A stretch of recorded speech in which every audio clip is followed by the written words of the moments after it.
coming up on the Lead Ministry Podcast. Well, leaders end up burning out when they are shouldering the loads that other people should be able to carry on their own. Now your host, Josh Denhart.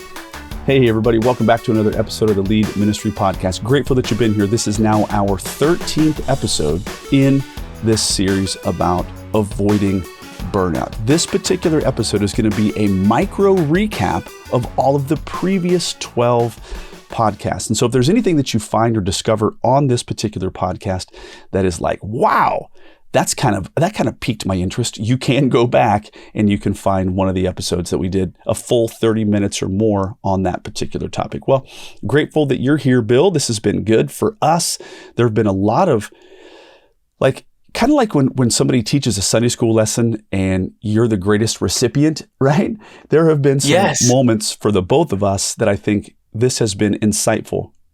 Some of this content about burnout has been insightful for us. Well, yeah, it's been huge for me. And I think part of the reason is because if you're active in ministry in a church, a lot of times church people don't love to talk about burnout. Burnout's a bad word because it's, well, if we talk about it, then maybe one of us is struggling with it, you know? So I'm glad we're bringing it up. Yeah. And I think what you're saying is we should normalize the idea, because I always would tell people over the years when we were maybe at a conference or something, I would say, hey, if you've not met the character burnout, well, just wait. It's only a matter of time. Right. And I don't mean that cynically. Yeah. I mean that pragmatically, that it's really going to come. So we're talking about how to avoid burnout. This is kind of the Masterclass episode. This is kind of the recap of all of the big ones. Well, in this burnout series, we're now combining our core lessons of the last 12 episodes into one kind of action plan or one kind of a review. So we define it, we develop it, we do it. Here is an idea of a definition. What is burnout? Well, here's a hard truth. People are like tea bags. You don't know what's inside until you plop them in hot water. Mm-hmm. And so Absolutely. You find yourself in hot water, and if all of a sudden you're finding immediate physical exhaustion, if you're finding emotional and spiritual drain, and if you're finding a short fuse and you're getting snappy with people and dropped balls, this is probably an indication that's coming from within, right? Like the realities, my wife often says, out of the overflow of the heart, the mouth speaks. Mm-hmm. And so maybe you're experiencing burnout if you have a short fuse, if you're dropping balls, if you're emotionally drained or physically exhausted. That's a good, like a barometric read. What's going on, right? So One of the episodes we did talk about why is burnout so prevalent in ministry. And I think one of them is relentless expectations. People have seriously high expectations for what we should be doing as a church. I think it's even more than teachers. It's a funny thing, Bill. Yesterday I went to college with my daughter. Can you believe it? How funny is that? Wow. It was bring your dad to college class day at Iowa State University. No way, you went to an actual class. 2. That's awesome. What classes did you go to? They were both education classes. And so they were good. They were good. But one of the reasons that I bring this up is that there are really crazy expectations for teachers. Mm-hmm. And I think that there are crazy expectations for pastors. And so there are some relentless expectations. There is also constant criticism. People who are in the church, this is a really big part of their life. And they want the church to run a particular way. And and they can really be pretty hardcore about sounding those off. Another reason for why ministry is ripe for burnout is there is truly an inexhaustible need. You look around you, you could spend your entire day, life, never sleep, never eat, never go to bed, anything, and there would still be more work to do. Oh yeah, every day in ministries like that. I could always do something more. That's exactly right. And so it does come down to, at some level, a trust factor that I do believe that God is sovereign and that He cares about human beings more than I care about human beings. So set the work down, go to bed. He's going to be at work while you're sleeping. You have to trust that. Mm-hmm. Well, another reason why ministry is ripe for burnout is low budget. You got the low budget but eternal stakes culture. Very true. Mm-hmm. It's like, hey, save the world, and here's 2 wooden nickels and a smile. Figure it out. Figure it out. No more straw, but we got to build some really great structures for ministry. So those are reasons why ministry is ripe for burnout. Well, another reason, another kind of thing about defining this idea of burnout is how much drama takes place in the church and in people's lives, and how the parasympathetic nervous system, whenever we have one of these dramatic situations, we get a buzz, and the parasympathetic nervous system is trying deeply to slow that down and bring you back to normal. But we can get addicted not to normal, but to the buzz. Oh yeah, for sure. And so the high stress craziness can feel addictive. And I remember, Bill, distinctly when we were on this podcast recording that particular episode, and you had a massive epiphany at that time. And you're like, wow, like truly at times home felt boring. Yes. Juxtaposed against the high charge emotional highs of work. And that's this up and down of the sympathetic nervous system and the parasympathetic nervous system working out those things. Oh yeah. Yeah. It's like sometimes ministry can be like jumping out of an airplane every day and getting that high. And then, it's like, then you go home and it's like, okay, now cut these little carrots up for your toddler. Wah, wah, wah. Like 2 hours ago, I was dealing with this crazy counseling situation that you wouldn't even believe. And now I'm here doing the most humdrum parts of life. It can be hard. It can be hard. And so this is why ministry is ripe for burnout. Okay, so now let's turn the corner here. We're going to talk about some development of these core concepts of burnout, right? So key concepts to avoid burnout. How can we stay away from burnout? Well, this is a really important one, load versus burden. If this strikes a chord with you, go back and listen to this episode. A load is a light pack that you or somebody else can carry on their own. But a burden is something that's far too heavy for somebody to carry by themselves without help. Well, guess what? The church is designed to help carry burdens. It says, bear one another's burdens and thus fulfill the law of Christ. However, some individuals in the church, they kind of want you to carry their burdens, but they're like, while you're at it, could you also carry my load? Right. And we're not called to carry somebody's load. You're called to carry your own load, and you're called to bear burdens that are simply too hard. Well, leaders end up burning out when they are shouldering the loads that other people should be able to carry on their own. Mm-hmm. Yeah, that is so true. Yeah, and that takes some concerted effort to build the correct boundaries in place so that you aren't just picking up everyone's load and trying to carry it yourself. Yes. And also, Bill, you pointed this out on that particular episode that we need to educate the body about stuff that is a burden and stuff that's a load. And to be like, no, you know what? You need to stop sucking at your job, really. Right. And this is going to, and legitimately, I understand that you're this far into debt. Now you need to stop eating out. I had that conversation with somebody, and a lot of people are like, wow, you can't tell somebody to stop eating it. I'm like, well, I absolutely can. He came to me with $92,000 in credit card debt, and his marriage was falling apart. And he's somehow he's oblivious as to why this is happening. Yeah, you just came to me. I have the right to go, bro, stop spending stupidly. Right. And by the way, that's the most loving thing you could do in that situation. That's exactly right.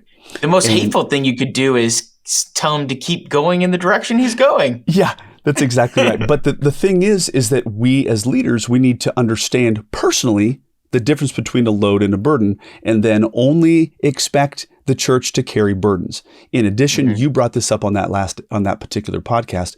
We need to have really dialed in systems to quickly execute burden carrying. If somebody has a death in the family, we have a structure in place that gets them 12 meals over the next 2 weeks, let's say. Maybe it gets them help to move. There's structures to release the good of the body. And so that's another quick thing. Okay, now here's another one. We had an entire podcast episode on concerned versus responsible. So I am concerned about many, many, many things. Even at the church, I was like, huge head scratch. Why is that department doing that? But I had no responsibility over that department. And so I was edging towards burnout because I was getting my underwear up in a wad about what they were doing. And I couldn't control what they were doing. I could only control what I was doing. So in that particular podcast episode, we talked about a phrase or an acronym that I came up with to keep myself out of the ditch, and we passed it on for everybody else. It is NOPE. Nope, not our problem, everyone. NOPE. And so I am concerned about many things. I'm responsible but for a few. I am going to focus on the few, and I'm going to die to the idea that I need to be overtly I'm not responsible for what the youth guy is doing and how he's making a mockery of his area of ministry. I can't control that. But getting my mind to obsess about that leads to my own personal burnout. That's so freeing. That's so freeing. I think that message is one every ministry leader needs to hear, honestly. I think we also need to hear it on the repeat, don't we? Yeah, we do. We need to be reminded of it. So, ministry friend out there, if you are finding yourself getting your underwear all tied up into a wad, it's cutting off circulation to your brain, and you're worrying about other ministry areas and why they aren't doing it right, you need to push pause, go back, listen to this episode about concerned versus responsible. Another one we talked about, Bill, was having a thick skin, but still have tender hearts.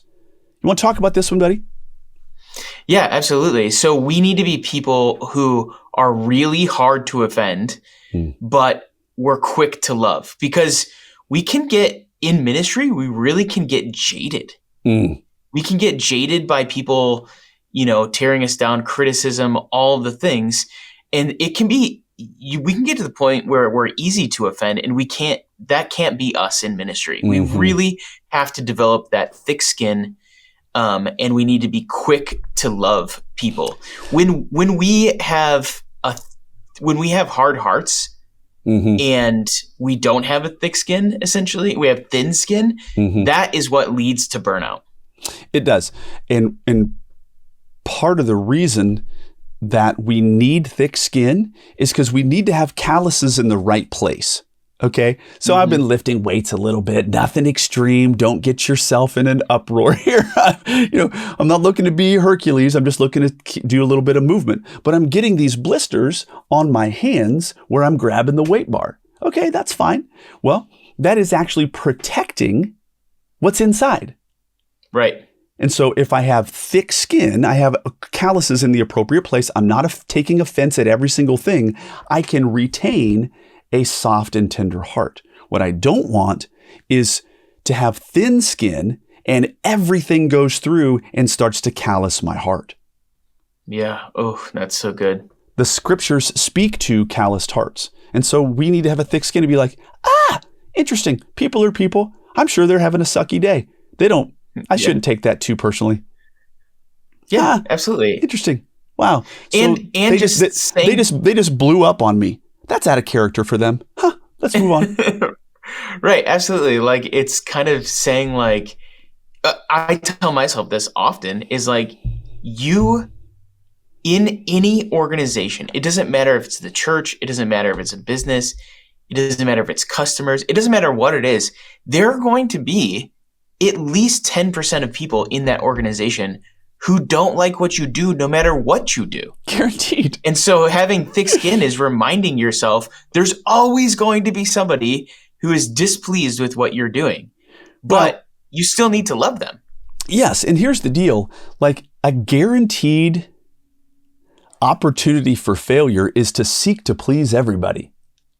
For sure. Never going to happen. If your goal, if you want to automatically fail, seek to please everybody if you're in a leadership role. And it's just not true, and it's just not healthy, and we can't do that. So you got to have a thick skin in order to protect your heart. Don't take offense at every small thing. And the jaded piece, I definitely fell into that as a ministry leader. There's no question. I began to get a little bit jaded. Okay, here's a critical piece to avoid burnout. We called it the critical relationships matrix. And here's the deal. You need people outside of your church, outside of your town, and outside of your denomination. Listen, slow down. If you're taking mental notes, you can't talk about the drama inside of your church to people in your church. Son, you're going to get fired. You probably shouldn't talk about it in your town. If you got drama inside your church and you're like, I'm telling you what, my senior pastor's driving me crazy. Don't talk about it with people in your town. And I wouldn't talk about it with people inside of your denomination. I would find people outside of my church, outside of my town, and outside of my denomination. I do have these people in my life. I think everybody should as well.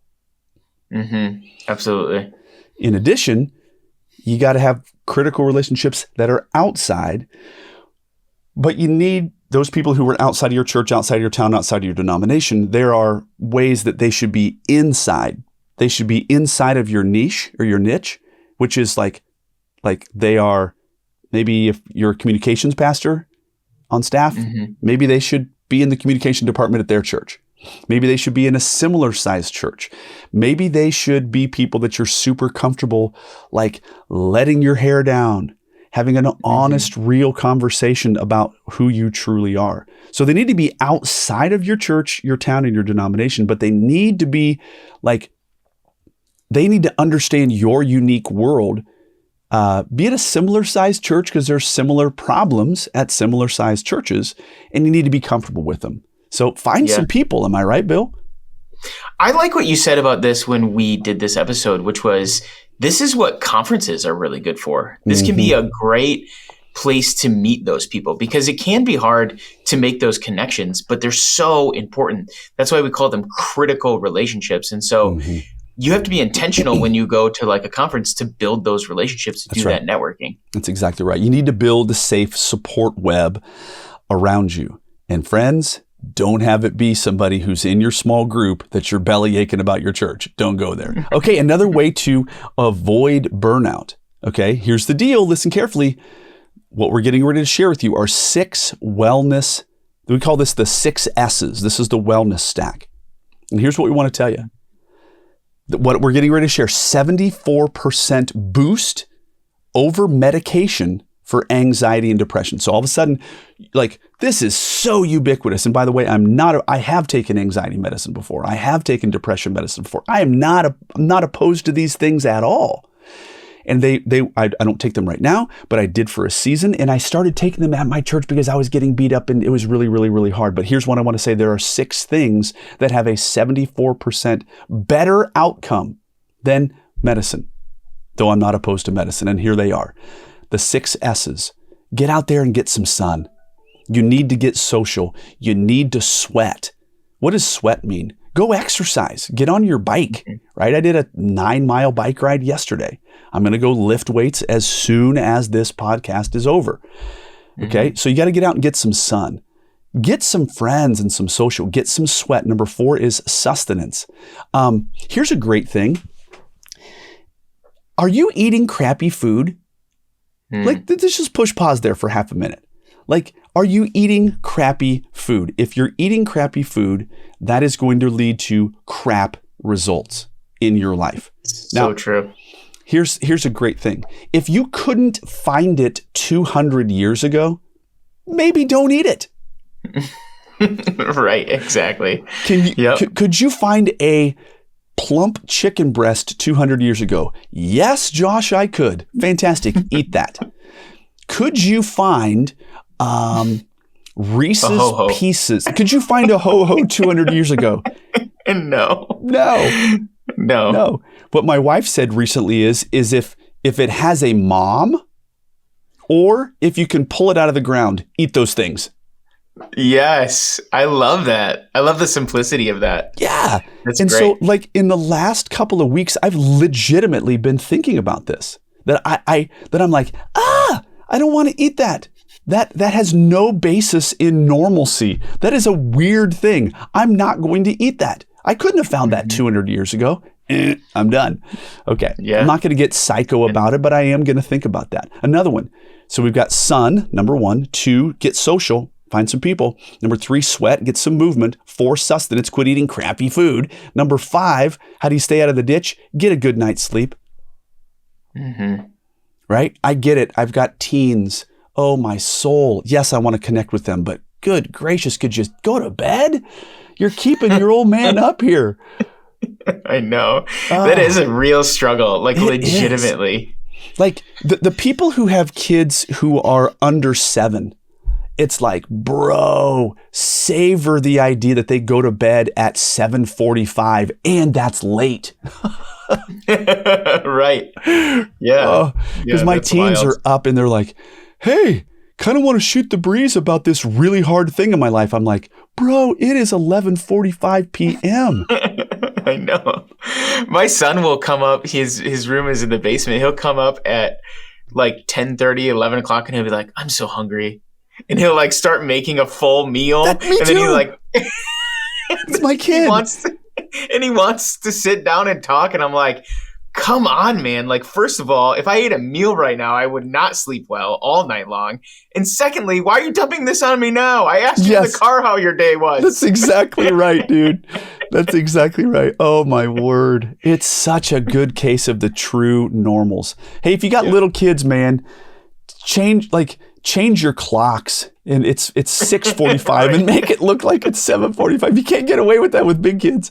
Okay, and the last one, of course, is spiritual. We do need to have reflective practices in our life and have some type of a growing spiritual life. So listen, if you are feeling down in the dumps, take a look at the 6 S's. See how you're doing in those areas. Okay.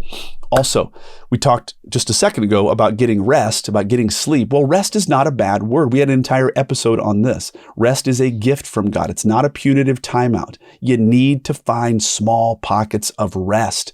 You need to unplug and let the parasympathetic nervous system tap down some of the stress hormones and the cortisol.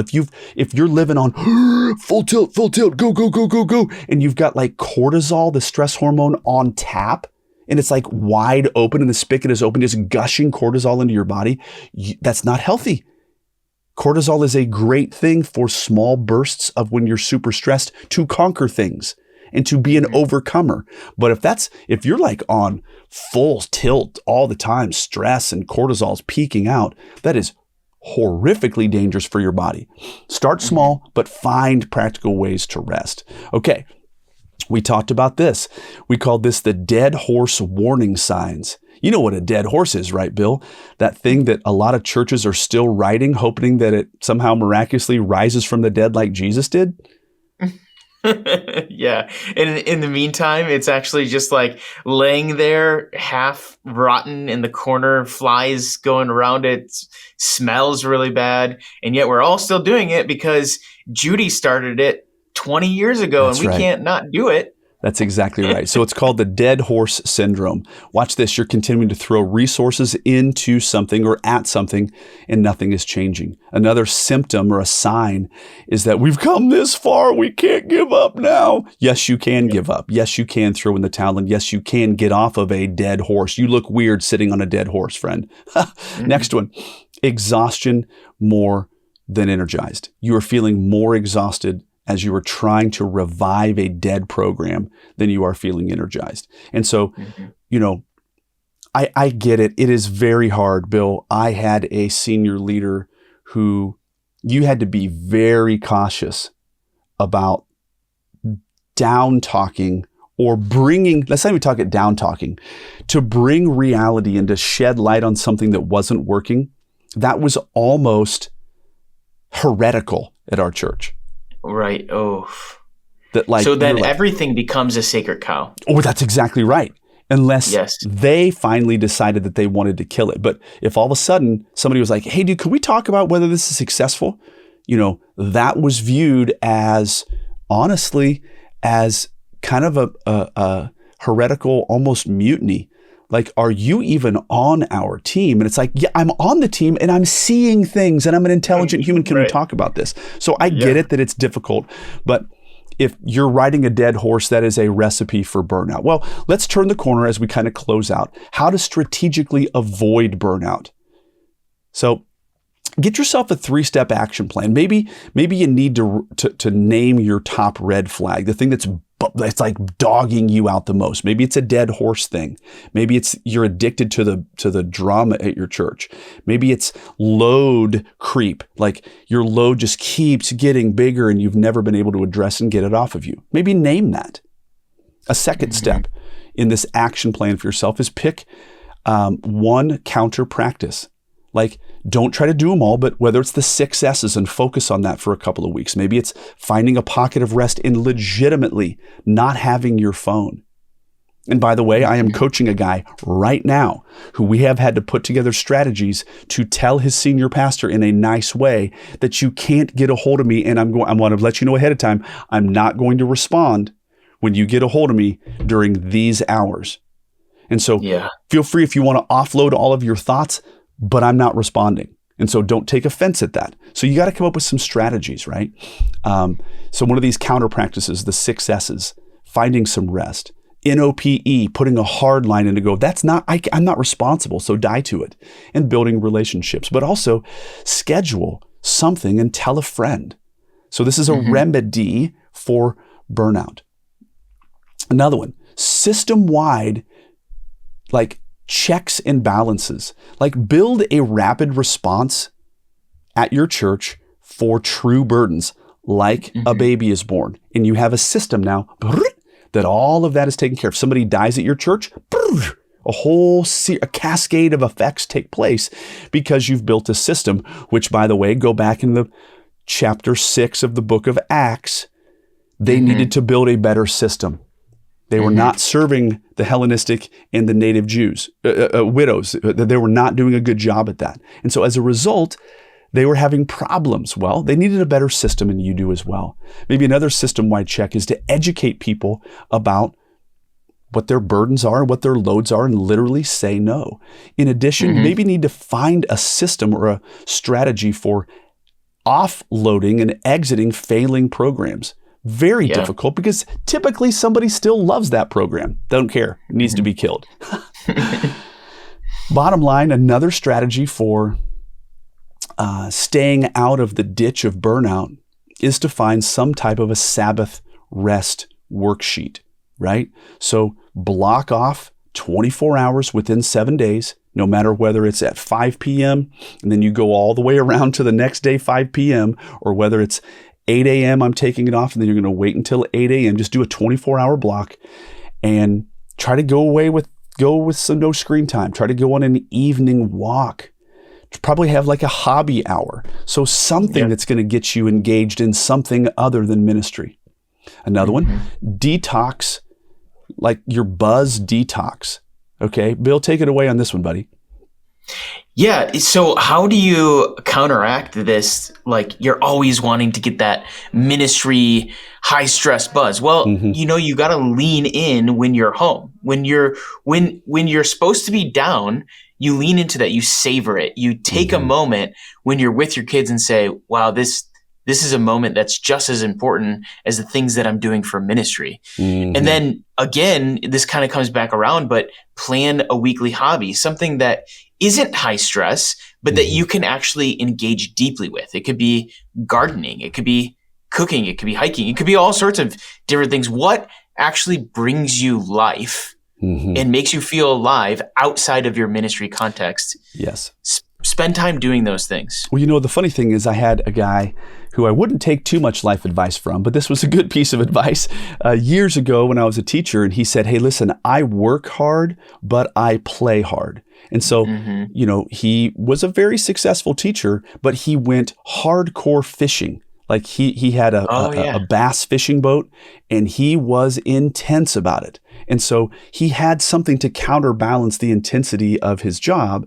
He had an intense thing that he did outside. So, i.e., a hobby. I did go fishing with him one time and caught a big old honking bass, and then he tried to go to another little area so that he could beat me. I had the bigger fish that particular day, though. Whatever. Here's a couple of culture reset questions that you could ask. What program would we kill today if it had zero history or we had zero pushback? Oh, yeah.